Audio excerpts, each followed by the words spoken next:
Birleşmiş Milletler Genel Sekreteri Guterres, Birleşmiş Milletler İnsan Hakları Heyeti'nin Doğu Türkistan'da sınırsız erişimle inceleme yapabilmesi için Çin makamlarıyla ciddi müzakere halinde olduklarını bildirdi. Kanada resmi yayın organı CBC'ye açıklamalarda bulunan Birleşmiş Milletler Genel Sekreteri Antonio Guterres, şu anda Birleşmiş Milletler İnsan Hakları Yüksek Komiserliği Ofisi ile Çinli yetkililer arasında Uygur Türklerine ve diğer Müslüman azınlıklara karşı insan hakları ihlallerine dair iddiaları araştırmak için ciddi müzakereler yapılıyor. Sincan Uygur Özerk Bölgesi'ne Birleşmiş Milletler yetkililerinin girmesine izin verme konusunda umarım yakında bir anlaşmaya varılacak ve İnsan Hakları Yüksek Komiseri kısıtlama veya sınırlama olmaksızın Çin'i ziyaret edebilecek, dedi.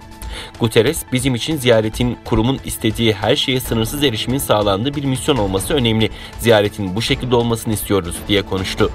Birleşmiş Milletler ve diğer uluslararası örgütler kampların incelemeye açılması çağrılarını yinelerken Çin şu ana kadar kendi belirlediği birkaç kampın az sayıda yabancı diplomat ve basın mensubu tarafından kısmen görülmesine izin verdi. Çin makamları Birleşmiş Milletler yetkililerinin doğrudan bilgi almak amacıyla bölgede serbestçe inceleme yapma talebini ise geri çevirdi.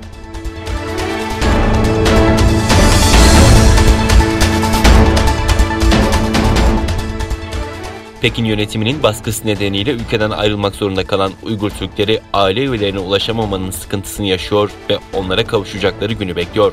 Uygur Türkü olan Mahmutcan Abdurrahim 2017'de karısı Muhallem'in 2 çocuğuyla pasaportunu almak için Malezya'dan Uygur Özerk Bölgesi'ne gittiğini ve oradan çıkamadığını belirtti. Abdurrahim kendisinin de gözaltına alınacağı ya da hapse atılacağı için Doğu Türkistan'a geri dönemediğini ve Malezya'dan Avustralya'ya yerleştiğini belirterek o zamandan bu yana karısı ve çocuklarını göremediğini söyledi. Pasaportunun yenilendiğini ancak bazı mali sorunlar nedeniyle oradan hemen ayrılamadığını anlatan Abdurrahim, 2017 yılının başlarında karısı ve çocuklarının seyahat belgelerine yetkililer tarafından el konulduğunu belirtti. Karısının Nisan 2017'de ortadan kaybolduğunu belirten Abdurrahim, ertesi gün evi aradım ve annem eşimin kısa bir kurs için gittiğini söyledi.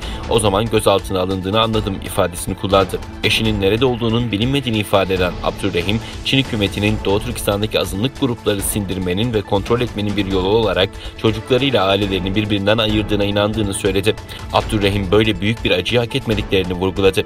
Uluslararası Af Örgütü, Çin'in Sincan Uygur Özerk Bölgesi'nde ülkeden ayrılmak zorunda kalan Uygur Türklerinin çocuklarının devlet tarafından işletilen yetimhanelerde tutulduğunu bildirmişti.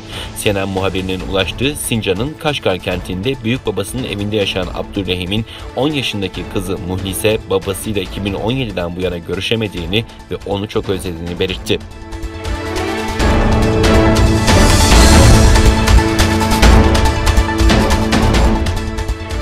ABD ticaret temsilcisi ülkesinin yakın zamanda Çin'den ithal edilen ürünlere yönelik tarifeleri kaldırmaya hazır olmadığını ancak Pekin'le ticaret müzakerelerine açık olabileceğini ifade etti. Ülkesinin Çin kökenli yeni ticaret temsilcisi The Wall Street Journal'a verdiği röportajda ABD'nin ticaret politikasına ilişkin değerlendirmelerde bulundu. Tarifelerin Amerikan işletmeleri ve tüketicilerine bedel ödettiğinin farkında olduğunu işaret eden sözcü, ancak tarifeleri savunanların bunların işletmeleri yabancılarla rekabetten korumaya yardımcı olduğunu belirttiklerini aktardı.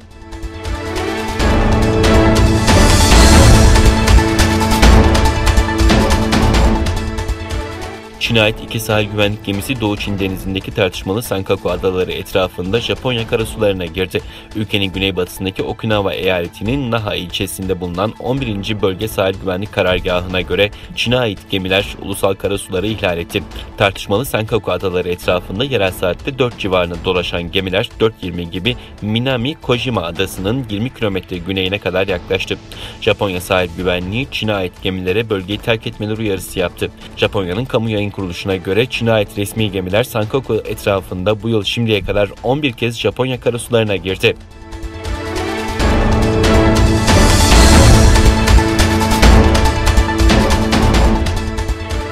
Dünyanın konuştuğu Süveyş kanalını tıkayan gemi krizinde kurtarma çalışmaları sürerken yeni bir skandal daha yaşandı. 24 Mart'ta kanalda enlemesine karaya oturan ve deniz ticaretinin durmasına neden olan Evergreen şirketine ait Evergaven adlı konteyner gemisi dünyanın en önemli ticaret kanalında ulaşıma kapatmıştı. Tıkanan kanal nedeniyle yük dolu 320 gemi geçiş için sıraya girdi. Söz konusu geminin sahibi Japon firmada 26 Mart'ta yaptığı açıklamada geminin yeniden yüzdürülmesine yönelik girişimlerde zorluklarla karşılaşıldığını bildirmişti. Devasa konteyner Liner gemisinin kurtarılması için çalışmalar sürerken yeni bir skandal daha yaşandı. Bu defa Evergreen şirketine ait bir tır Çin'de otoyolu trafiğe kapattı. Tır Chengchun-Shenzhen kentleri arasındaki Nanjing otoyolunda bir kazaya karıştı. Kaza sonrasında şirkete ait tır aynı Süveyş kanalındaki gemi gibi otoyolu enlemesine kapattı.